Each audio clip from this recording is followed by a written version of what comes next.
Mom, just sign it. They're offering $500,000, he insisted, jabbing his finger at the papers.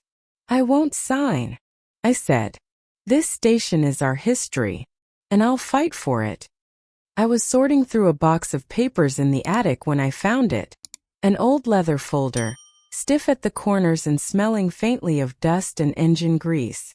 My name was there in careful typewriter letters, alongside another I hadn't seen in years, Walker Station. My hands trembled a little as I opened it. The ownership documents were yellowed, stamped with dates from the early 70s, and signed by me and my late husband, Charles. We'd bought that land back when we were newly married, when he said owning a piece of the railroad, even just a little country station, was like owning a piece of America itself. For decades, it sat forgotten on the edge of town. The paint peeled, the weeds grew tall, and the only ones who passed by were teenagers sneaking a kiss or stray dogs sniffing at the ties. But to me it wasn't just timber and nails. That station held memories. The first winter we kept the potbelly stove burning through a storm, the smell of coal on Charles's coat, the crackle of the dispatcher's radio late at night. Now here I was 68 years old staring at the papers that proved I still owned it. And already my children were circling like hawks. Mom, you could sell it for a small fortune, my eldest son Mark told me just last week. He had that eager look, the same one he wore when he thought he was about to close a business deal. Investors want the land. They're talking restaurants, maybe condos. You don't have to lift a finger. Just sign and you'll never worry about bills again. His sister chimed in too. Think of the grandkids, Mom. College isn't cheap. This is easy money. Easy money. The words made me wince. Nothing about the station had ever been easy. I'd spent nights alone in that dispatcher's office, juggling timetables, listening for the rumble of engines in the dark. I'd seen men off to jobs, off to war, some of them never to return. I'd watched my husband grow gray in those rooms, still smiling at me through the steam of his coffee. And I remembered what he told me once, not long before he passed. That station will matter one day. Don't let it go, Ruth. Not for a dollar, not for a dime. I didn't understand what he meant at the time. But those words rang in my ears as my children pressed me harder. That night, I sat alone at the kitchen table with the folder spread before me. The lamplight flickered, and the house was so quiet I could hear the refrigerator hum. I thought about how much my family wanted me to give in, how they looked at me like I was stubborn, out of touch. Maybe I was. Maybe holding on to a crumbling station made no sense in their world of quick profits and shiny contracts. But I couldn't shake the feeling that there was something deeper under those worn wooden floors, something worth more than cashing out. The station had been left behind by progress, but not forgotten, not by me, and maybe not by history either. The next morning Mark called again. His voice was sweet at first, but underneath it I heard the edge. We've got buyers lined up, Mom. Don't drag your feet. This is your chance to give us all a better future. I didn't answer right away. I looked out the window at the oak tree Charles had planted in the yard, its branches heavy and strong. I thought of the countless dispatch calls I had logged, the soldiers I'd waved off, the secrets whispered by engineers over static-filled radios. The station had lived through wars, recessions, and storms. It had stood when everything else in town seemed to change. And now my family wanted me to let it go like it was nothing more than a broken shed. I closed the folder and slid it back into the drawer. Not yet, I whispered to myself. That night, as I folded laundry and listened to the ticking clock, I felt a stirring in my chest. Not fear exactly, but a kind of resolve. I was old enough to know when something was worth fighting for. And that station, it wasn't just wood and brick. It was a piece of my life, a piece of my husband, and maybe, just maybe, a piece of something bigger than all of us. So when my children asked again, I gave them the only answer I could. No, not yet. And maybe not ever. They sighed, rolled their eyes, muttered about stubborn old women. But I saw the way Mark looked at me. Like he wondered if I knew more than I was letting on. Maybe I did. All I knew for certain was this. The station still had something to say. And I wasn't ready to silence it. It didn't take long before my "not yet" turned into a declaration of war, at least in my children's eyes. 2 weeks after I found the station papers, my son Mark showed up at my door in a crisp suit, briefcase in hand. I knew it wasn't a social visit the moment I saw that shiny grin of his, the one that never quite reached his eyes. Behind him trailed his sister, Linda, who carried a manila folder thick enough to choke a horse. "Mom," Mark began, sweeping into my living room as if it were his office, "we've decided it's time to settle this once and for all." I raised an eyebrow. "We?" "Yes, Mom," Linda said, her voice tight like she'd rehearsed it in the mirror. "The family. We've all talked about it. This is what's best for everyone." I folded my hands in my lap and let them go on. They spoke about buyers, timelines, opportunities. They mentioned grandchildren and tuition bills, home renovations, retirement plans. Every word was dressed up to sound noble, but underneath I heard the greed scratching like a rat in the walls. Then Mark laid the briefcase on the coffee table and clicked it open. Out came a neat stack of papers. Legal papers. "This is just a formality," he said smoothly, sliding a pen toward me. "Sign these and the investors will handle the rest. You won't have to worry about upkeep, property taxes, or any of that mess." I didn't even glance at the fine print. Instead, I looked straight at my children, my flesh and blood, and asked, "Did either of you ever set foot in that station after your father passed?" Silence. Linda shifted in her chair. Mark cleared his throat. "That's not the point, Mom," he said finally. "The place is falling apart. It's worthless to you. It's time to let it go." "Worthless?" I whispered. The word tasted bitter. That's when my granddaughter Ruby, who had tagged along, piped up from the corner where she was fiddling with her phone. "Grandma, it's just an old building. You could finally travel, maybe buy a beach house. Why hang on to something nobody cares about?" Nobody cares. I felt Charles's presence then, as strong as if he were sitting beside me. His voice echoed in my mind, low and steady. "That station will matter one day." I pushed the pen back across the table. "No." Mark's smile vanished. "Mom." I said no. My voice was sharper than I intended, but it steadied me. "Your father believed in that station. He told me to keep it safe. I won't sign away his memory just to make things easier for you." Linda frowned the way she used to when she was a little girl and didn't get the toy she wanted. "Dad's gone, Mom. You have to think about the living." "I am," I said quietly. "I'm thinking about all of you. But sometimes thinking about family means protecting them from their own mistakes." The lawyer they dragged along, a young man with slicked back hair who smelled faintly of cologne and coffee, finally cleared his throat. "Mrs. Walker, I assure you this agreement is entirely fair. Refusing to sign could complicate things financially." "I've dealt with complications my whole life," I cut in. "I was a dispatcher for 30 years. Do you know what that means? It means I kept trains from colliding in the night. I managed chaos while the rest of you were sleeping soundly. Don't you sit there and tell me I can't handle a little complication." The lawyer blinked and shut his mouth. Mark rubbed his temples. "Mom, please. Don't make this harder than it has to be." But the truth was it wasn't hard. Not anymore. I could feel Charles standing behind me, his hand warm on my shoulder, guiding me. He had always believed the station was more than lumber and land. He had secrets in his eyes sometimes when he looked at it, as though he knew things he never had the chance to tell me. Maybe I was a fool, maybe just a stubborn old woman. But I wasn't about to betray him. So I stood, gathered the papers from the table, and handed them back. "This discussion is over." Mark's jaw tightened. Linda looked like she might cry. Ruby sighed dramatically. But I didn't waver. After they left, Slamming the door harder than necessary, I sat alone in the quiet.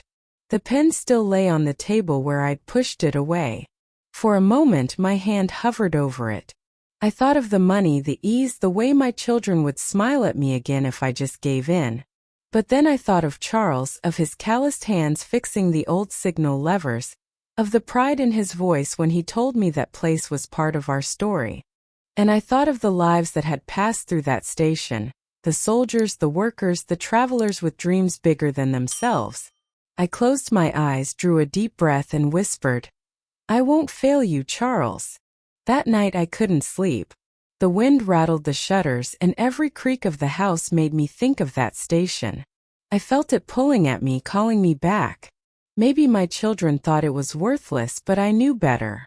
And deep down I sensed this was only the beginning. The station wouldn't leave my mind. Even after I refused to sign those papers, I felt it breathing in the back of my thoughts, the way a half-forgotten song hums when you're trying to sleep.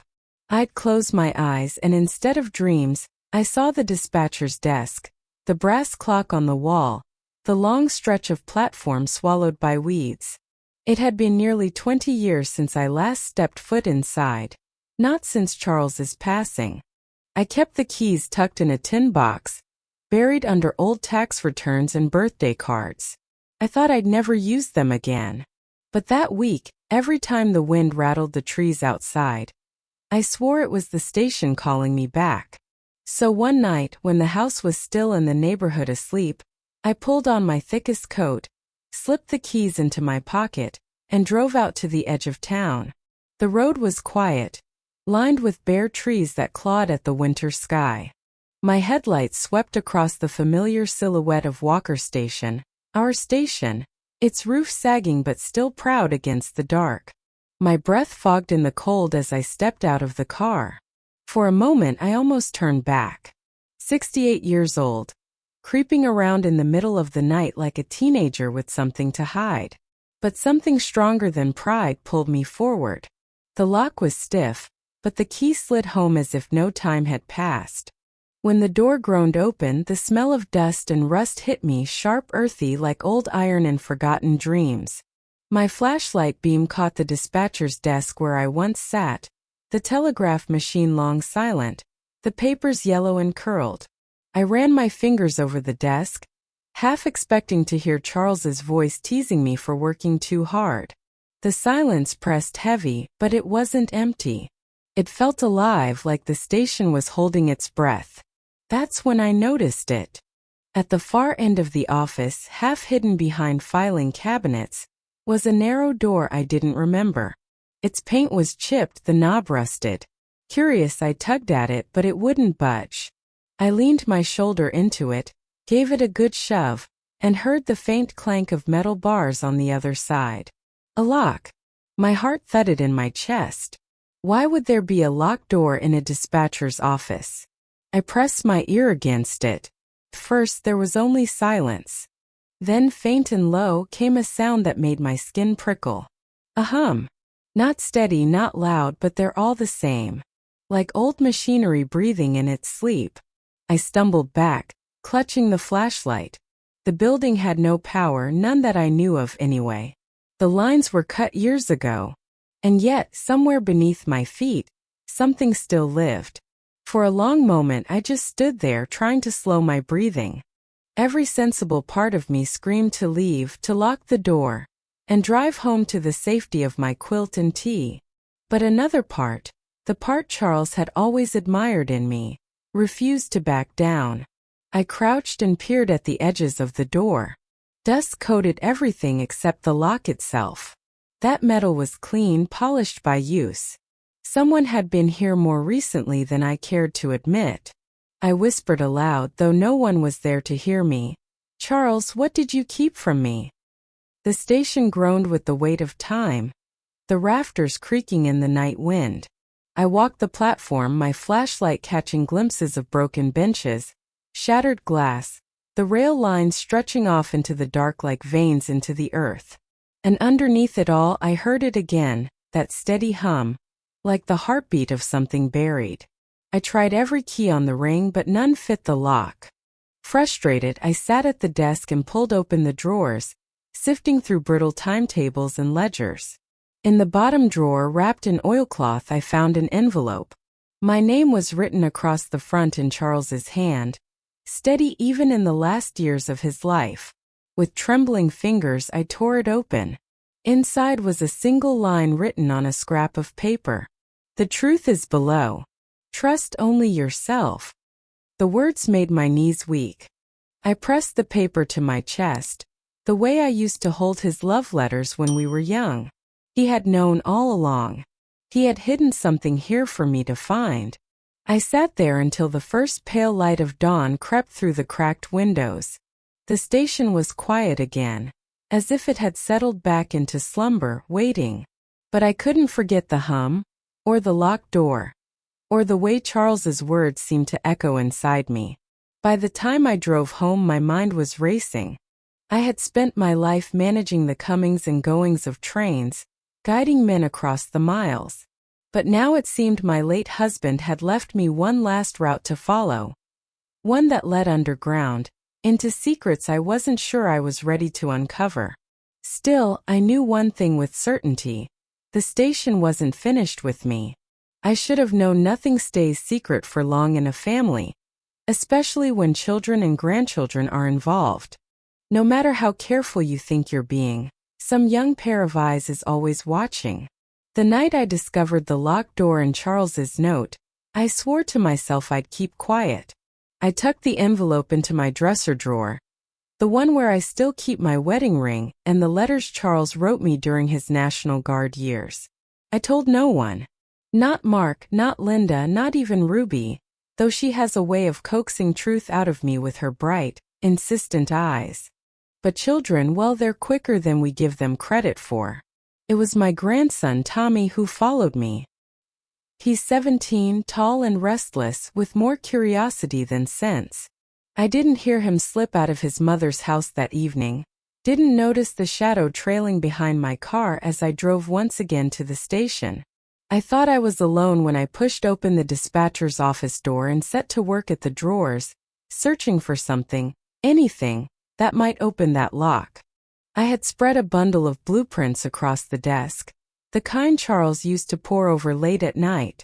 At first, I thought they were nothing more than track schematics, lines and curves from long-forgotten expansions. But as I studied them in the beam of my flashlight, I realized these weren't maps of the town or the countryside. They were tunnels. Underground tunnels stretching from the station deep into the earth, branching out like a spider's web. Some reached toward the river, others veered into the hills, and one ran straight under the main highway, marked with thick black ink. My hands trembled as I traced the lines. What in heaven's name had Charles been part of? Why hide these away? I didn't hear the creak of the floorboards behind me. I didn't see Tommy slip his phone from his pocket. I only realized he was there when the blueprints caught a sudden flash of light, his camera. "Tommy," I gasped, clutching the papers to my chest. He looked pale in the glow of the flashlight, caught between fear and excitement. "Grandma, what is this? Are these secret tunnels? Does anyone else know?" I opened my mouth, but the words stuck. What could I say? That his grandfather had hidden something tied to the Cold War? That I had spent the last 2 nights chasing whispers in the dark? No child would understand, and yet Tommy wasn't really a child anymore. "Tommy, you need to forget what you saw," I said firmly. "This isn't for you." But I saw the gleam in his eyes, the same hungry gleam Mark had when he talked about easy money. Chilled me. The next morning, before I'd even had my coffee, the knock came. Not from my family, not from neighbors, but from strangers. Men in neat jackets with the wrong kind of shoes, polished leather that never touched farm soil. They carried clipboards, spoke politely, called themselves representatives of a construction company interested in acquisitions. But I've been around long enough to know when someone's lying. Their eyes swept my living room too carefully. Their smiles held too long. Behind them, in the car parked at the curb, sat 2 more men, broad-shouldered and silent, their faces unreadable behind dark windows. Mrs. Walker, one of the men began, we understand you own the property known as Walker Station. We'd like to discuss potential development opportunities. I narrowed my eyes. Funny. My son said the same thing last week. Only you don't look like the type to build restaurants. The man's smile stiffened, but he didn't correct me. Instead, he slid a business card across the table. No logo, no address, just a name and a number. That told me all I needed to know. These weren't investors. These were government men, dressed up in contractor clothes. And it was my grandson, my own curious Tommy, who had put them on my trail. That night, I overheard him whispering to his mother on the phone, bragging about discoveries and big offers.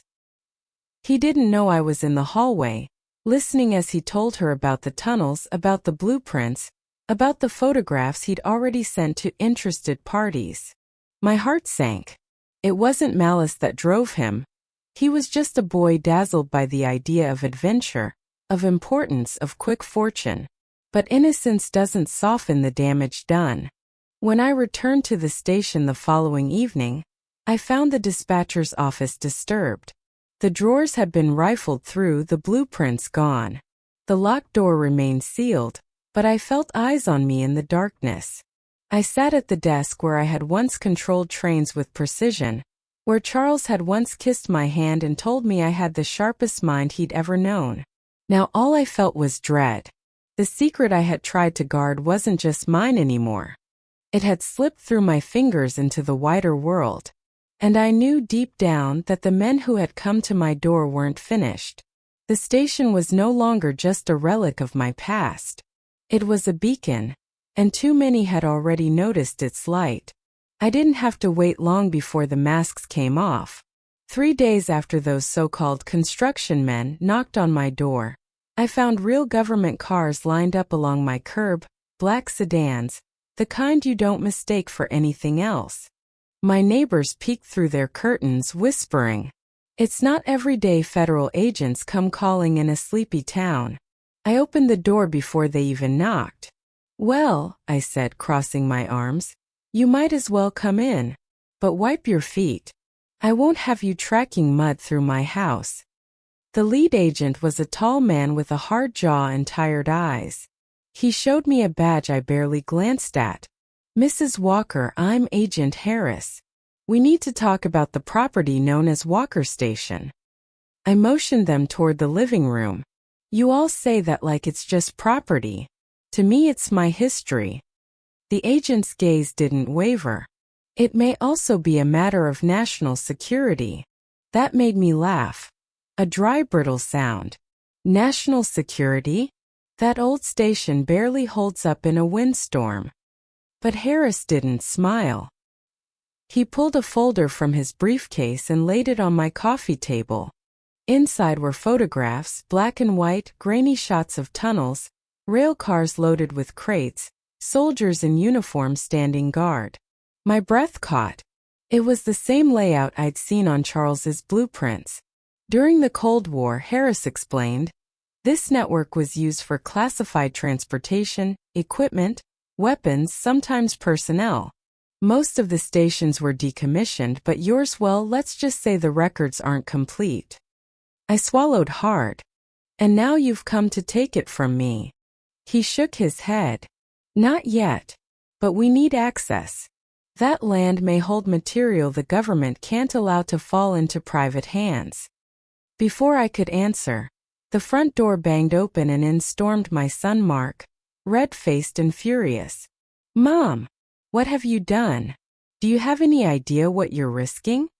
Behind him came Linda, wringing her hands, and even Ruby, looking pale. Mark turned to the agents. "She doesn't understand. She's old. She clings to the past. We're ready to sell, to cooperate. Just tell us what papers you need." My cheeks burned. "Excuse me." "Mom," Linda said softly, "if this really is government business, then it's out of your hands. Don't make this harder." That was the first time it struck me. If the land truly was strategic, if tunnels really lay beneath it, then all their dreams of condos and easy money were finished. And I alone still held the deed. For once I saw panic in their eyes, not mine. I straightened my back, lifted my chin, and looked square at Agent Harris. You said you need access. Fine. But this land is mine. My name is on every paper. And until someone drags me to court, I decide who steps inside that station. Mark sputtered. Mom, don't be ridiculous. No, I snapped louder than I meant to. For years you all treated me like a burden. Now suddenly I matter because of what I own. Well, let me tell you something. I've been underestimated my whole life. Not this time. The room went quiet. Even the agents seemed taken aback. Finally, Harris cleared his throat. Mrs. Walker, we respect your legal standing. But I must warn you, once our investigation begins, things may get complicated. I leaned forward. Agent, my whole life has been complicated. I raised children through recessions, I buried my husband, I kept trains running on time through snowstorms you wouldn't survive. So don't threaten me with complicated. For the first time, the man's lips twitched into something like a smile. When they left, my family lingered behind, whispering in corners, shooting me glances sharp enough to cut glass. I could almost hear their thoughts. She's standing in the way. She's ruining everything. But in that moment I finally realized I wasn't the one trapped anymore. I was holding the trump card. The station wasn't just a crumbling building. It was power. And heaven help anyone who thought they could take it from me without a fight. After the agents left that day, I thought maybe the storm would quiet down. Foolish of me. By the end of the week, there were government vans parked at the edge of the old station yard, and men in hard hats swarming like ants on sugar. I drove out there myself, the deed folded in my coat pocket like a shield. They stopped me at the fence, but Agent Harris came forward. He treated me with more respect than my own children did.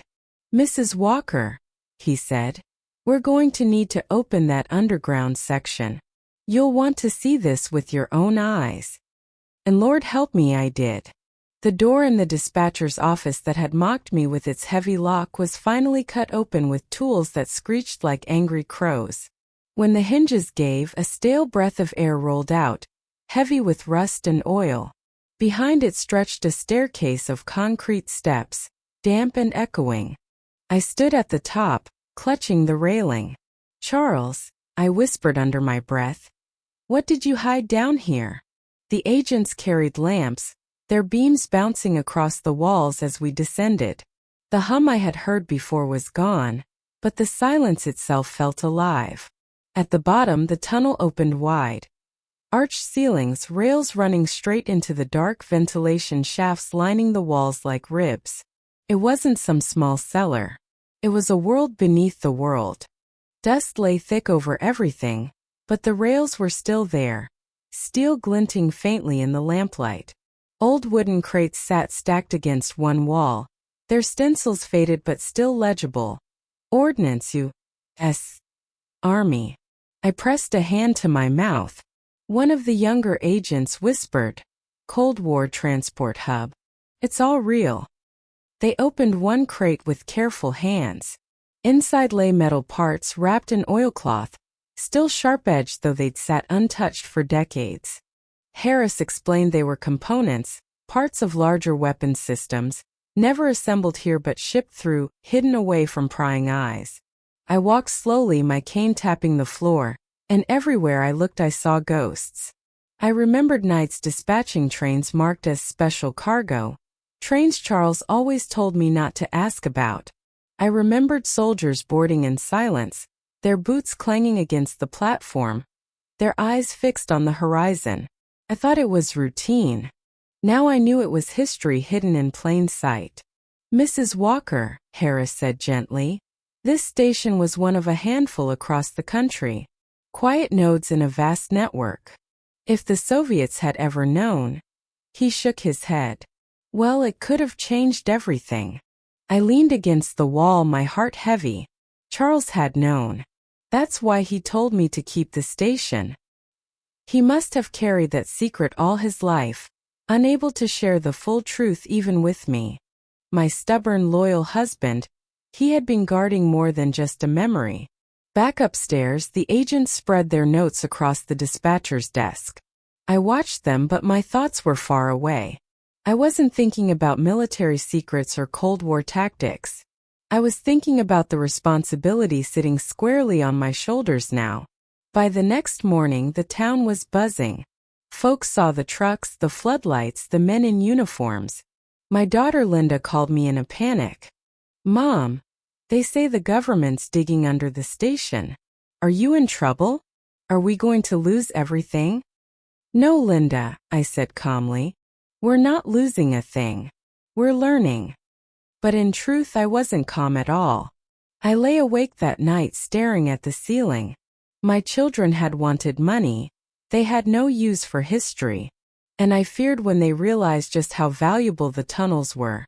Not in dollars but in leverage, they'd stop at nothing to get their hands on it. Still, I felt something else stirring too. Pride. Not the boastful kind, but the quiet, steady kind. For years I thought I was just a widow clinging to an old ruin. Now I saw it. I was the keeper of a piece of America's hidden past. And I wasn't about to let it be sold off like scrap lumber. It was bound to happen sooner or later. The more the government poked around under the station, the more restless my family became. My children had stopped pretending they cared about history. Every word out of their mouths was about money. What they'd lost, what they deserved, what I was hoarding. One evening, just as I was pouring myself a cup of chamomile tea, I overheard a voice outside my kitchen window. First, I thought it was a neighbor. But then I caught the words. "She's stubborn, but she won't hold out forever. Papers or no papers, we can cut her out of the deal." It was my son Mark. I froze, teacup trembling in my hands. I crept to the back door and cracked it open. In the shadows by the oak tree, I saw him speaking low into his phone.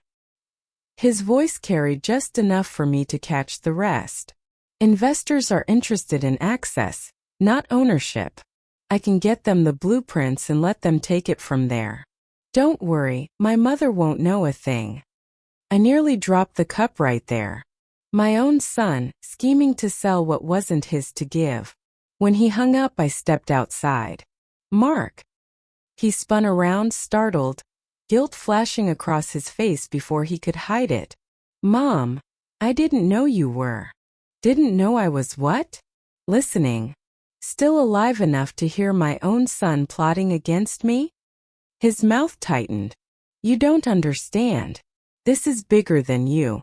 Bigger than all of us. Those tunnels, Mom, do you realize what they're worth? If you just sign, we'd all be set for life." I shook my head slowly. "No, Mark. You don't realize what you're worth, and you're selling yourself short. Money won't save you. History will outlast you." He groaned, raking a hand through his hair. Always the dispatcher, giving orders, acting like you see everything from some control tower. You're just an old woman sitting on rotting wood and rusted rails. It's time you stepped aside. Something inside me snapped. My voice came out colder than I expected. "Then get out." "Mom, get out of my yard, Mark. And don't come back until you remember who raised you." For a moment I thought he might argue. But he saw something in my eyes, something that reminded him I wasn't bluffing. With a muttered curse, he stormed off into the night. I stood there a long time, my breath visible in the chill, my heart pounding like it used to when I managed 2 trains on the same track. Only this wasn't about locomotives colliding. This was family colliding, blood against blood. The next days were a blur of whispers and slammed doors. Linda came by, her face pinched with worry. "Mom, you can't just throw him out. He's your son." "He's also a traitor," I said flatly. Her eyes filled with tears. "Don't talk like that." But I meant it. Mark wasn't just greedy. He was dangerous. He'd cross any line, even sell classified secrets, if it meant padding his pockets. That night, I locked the deed and Charles's note in my bedroom chest. Then I sat at the kitchen table with my tea growing cold, listening to the clock tick. I thought of all the times I'd patched Mark's skinned knees, ironed his shirts for school, stayed up waiting for him when he was late. How does a son go from holding his mother's hand to plotting against her? I didn't cry. I was too angry for tears. Instead, I whispered into the silence, "Charles, you were right. This station matters. And it's tearing our family apart." But deep down, I also knew something else. Betrayal cuts deep, yes, but it also steals the heart. And if Mark thought he could force me out, he was about to learn how strong an old woman can be when she's guarding not just land but legacy. This wasn't just about a station anymore. It was war. I thought my son's betrayal was the lowest he could sink. I was wrong. 2 weeks later, a manila envelope arrived by certified mail. I slit it open with my kitchen knife, expecting some dry letter from the government. Instead, I found a notice, Walker versus Walker petition for guardianship. In plain words, my own children were dragging me to court, asking a judge to declare me incompetent so they could take control of the station. I sat at the kitchen table, staring at the paper until the words blurred. They didn't even try to hide behind politeness. In black ink, it said I was unable to manage affairs and prone to erratic judgment. Erratic. After 30 years of dispatching trains through storms and blackouts, keeping men's lives safe with nothing but timetables and grit, my own flesh and blood had the nerve to call me erratic. I folded the paper carefully and set it beside my teacup. "Charles," I whispered, "I hope you're watching, because this is what your children have become." Court day came on a brisk Monday morning. I dressed in my best navy skirt, the one I used to wear to church, and buttoned up a white blouse Charles had always liked. My hands shook, but not from fear. From fury. The courthouse smelled of dust and disinfectant. In the hallway outside the courtroom, Mark leaned against the wall in a tailored suit, smirking as if he'd already won. Linda avoided my eyes. Ruby wasn't there at all. My lawyer? I had none. I decided if my children wanted to strip me of my dignity, they'd have to do it while I stood tall on my own 2 feet. When the judge called the case, Mark's attorney painted me as a fragile widow clinging to fantasies. "She is jeopardizing the welfare of her family and obstructing rightful economic development," he said smoothly. "We believe she is incapable of rational decision-making." I waited until he was done, then stepped forward, my papers tucked under my arm. "Your Honor," I began, my voice steadier than I felt, "I may be old, but I am not incompetent. I was a railroad dispatcher for 30 years. Do you know what that means? It means I held men's lives in my hands every night, guiding trains through storms and darkness. If I had been the least bit unfit, people would have died. But they didn't, because I knew what I was doing." I laid the documents on the bench, my deed to the station, Charles's note, and the employment records I'd carefully kept all these years. "This land has been mine since 1972. I paid the taxes. I kept the keys. My late husband told me, that station will matter one day. And now it does. Not for money, not for condos, but for history. For this country's history." The courtroom was quiet, the kind of quiet that means people are listening. Pressed on. "My children call me erratic because I won't sell. But tell me, Your Honor, since when is holding to principle the same as losing one's mind? If refusing to hand over America's secrets to greedy hands makes me incompetent, then maybe the whole country has gone mad, not me." The judge leaned back, studying me. His expression didn't give much away, but I saw something flicker in his eyes, respect perhaps. Mark tried to speak again, but the judge raised a hand. "I've heard enough." The gavel came down with a sharp crack. "Petition denied. Mrs. Walker retains full control of her property." I exhaled for the first time in what felt like hours. Mark's face went scarlet. Linda buried hers in her hands, and I stood there chin high, every wrinkle on my face a testament to survival. Outside the courthouse, the autumn wind whipped at my coat. Reporters were waiting. How they got wind of the story I didn't know. But microphones pushed toward me, voices shouted. How does it feel to defeat your own children? I paused, then answered simply. It feels like I did my job. A dispatcher's job is to prevent a wreck. That's what I did today. And with that I walked away, clutching the deed like a torch. But deep in my bones I knew this fight wasn't over. No, this was only the beginning of something much larger. I thought the courthouse would be the end of it. I pictured myself returning home, making a pot of coffee, maybe treating myself to a slice of pie, and living out my days in peace. But peace is never what comes when the world catches a whiff of a story. By the following week my phone wouldn't stop ringing. Reporters, historians, even strangers who claimed to be long-lost cousins. They all wanted a word with the woman who saved America's heritage. That's what the headlines called me. One newspaper plastered my face, wrinkled unsmiling under the title, Grandma versus Greed, the battle for Walker Station. I'll admit I laughed when I saw that. A dispatcher battling greed? It sounded like one of those old-time novels Charles used to read. But the laughter faded quickly when I realized how serious things had become. Television crews set up in front of the station gates, their lights brighter than the noon sun. They filmed the rusted rails, the crumbling platform, and then swung their cameras toward me. Mrs. Walker, why refuse the government's compensation package?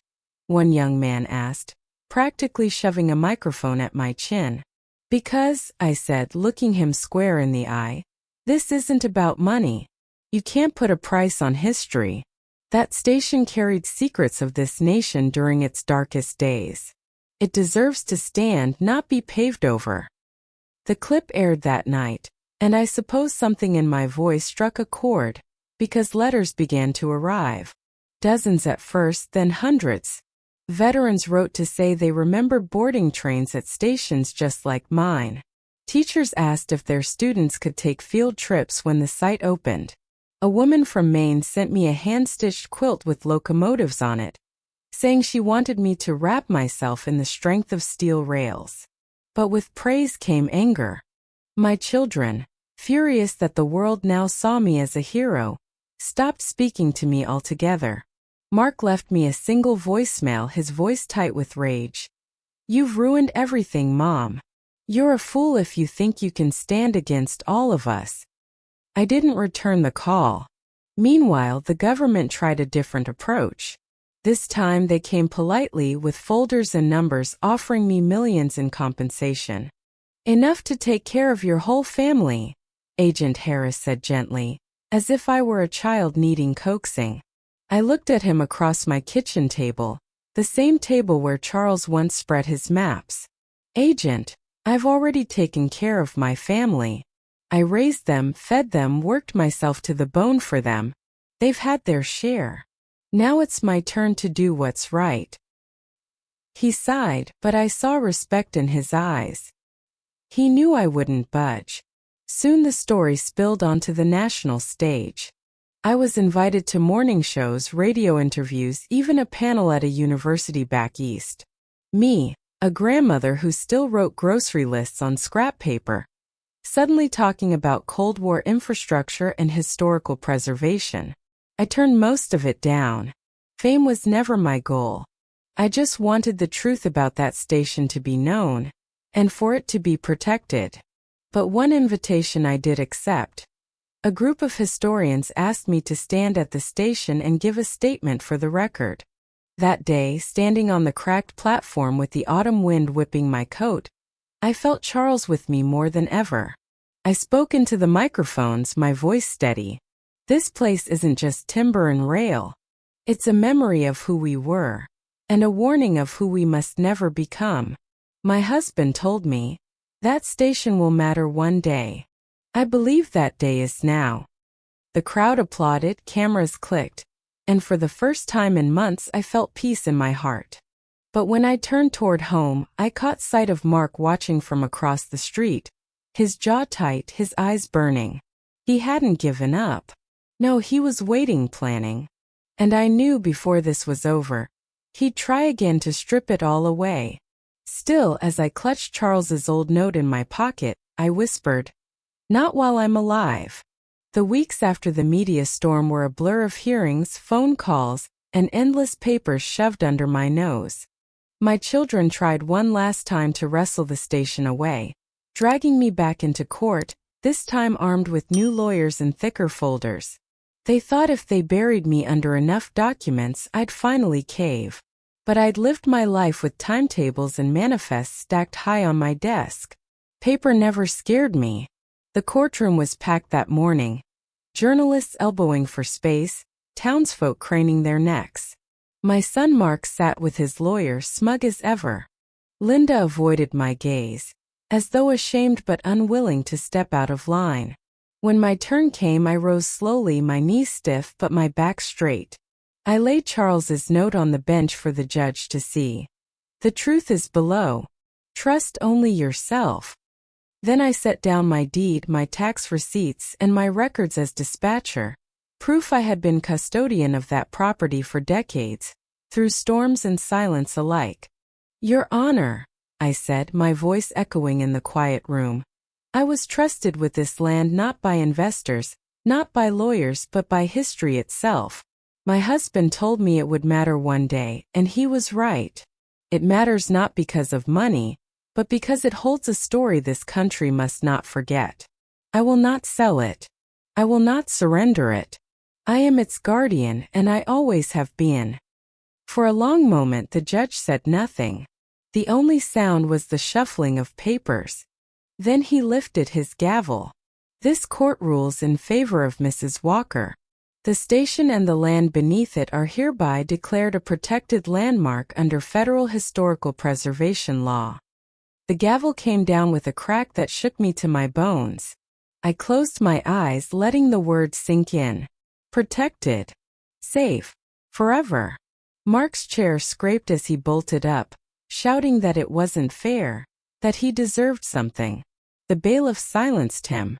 Linda wept quietly, dabbing at her eyes. But I felt no anger toward her, nor even toward Ruby, who had vanished once things turned sour. They had chosen their path and now it was closed. When I stepped outside, cameras flashed and microphones thrust forward. Someone asked how it felt to win. I smiled, a small, tired smile. "It's not my victory," I said softly. "It's America's.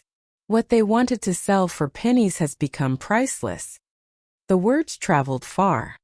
Within days, the station was on every news channel, hailed as a rare Cold War site preserved by the stubbornness of one old woman.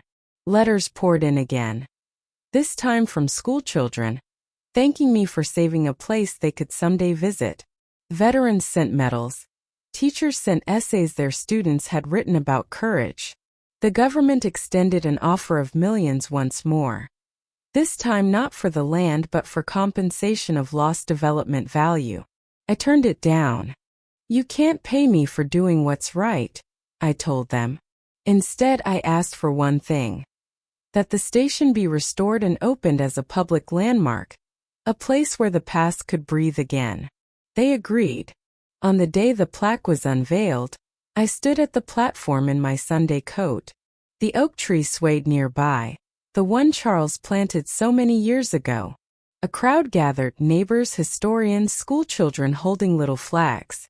The plaque read, "Walker Station, a hidden line of the Cold War. Preserved through the resolve of Ruth Walker, dispatcher and guardian of history." When they asked me to speak, I looked out over the crowd and said, "I was once a dispatcher. My job was to keep the trains from colliding. This time my job was to keep greed from colliding with history. And I did." The applause rose, but my thoughts were with Charles. I touched the note still tucked in my pocket, worn soft from my hands. "We did it, love," I whispered. "We kept the truth safe." As the sun dipped low that evening, I sat on the old bench outside the station, watching children run up and down the platform laughing. The place no longer felt abandoned. It was alive again, not with secrets but with legacy. And though my family had walked away empty-handed, I didn't dwell on it. They'd chosen money over memory. I had chosen the opposite. And for once I knew beyond doubt that I was right. The station would outlast us all. My dears, if in this story you saw yourselves, be sure to write about it in the comments. I would be very interested to read it. Thank you.